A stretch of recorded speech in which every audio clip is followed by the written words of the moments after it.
প্ৰথমটো কিহৰ দেখুৱাবা ঠিক আছে চোৱা এটা ভালকৈ দেখুৱাই দিয়া কোনটো এংগল ফৰ্ম হ'ল তোমাৰ কোনটো এংগল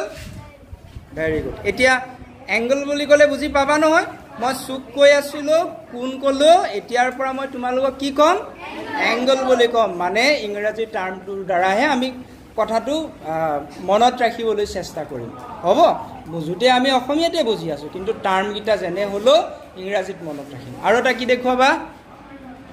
কোনটো এংগল তোমাৰ ভেৰি গুড ধুনীয়া এটা এংগল তে কৃষ্ণ ভাওটোত ধুনীয়াকৈ অথনি যে মুৰুলুটি লৈছিলা তেনেধৰণে লোৱা এংগলবিলাক দেখিছা নাই বাৰু ইয়াতো এটা ধুনীয়া এংগল ফৰ্ম হৈছে এতিয়া কোন মানে তোমালোকে ধাৰণাটো একদম স্পষ্টকৈ ল'ব পাৰিছা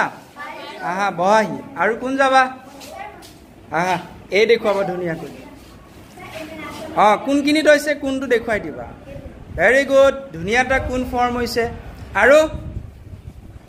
ভেৰি গুড গাৰ্ল আহা তুমি আহা ভেৰি গুড দেখুৱাচোন বৰ ধুনীয়া আইডিয়া কৰিছে নহয় জানো কেনেকৈ থাকে এতিয়া ক'ত ক'ত এংগল ফৰ্ম হ'ল ভেৰি গুড এতিয়া আমাৰ কোণৰ ধাৰণাটো ধুনীয়াকৈ স্পষ্ট হৈছে নহয় জানো ঠিক আছে আহা আৰু আহা তাত এটা এংগল ফৰ্ম হৈছে আৰু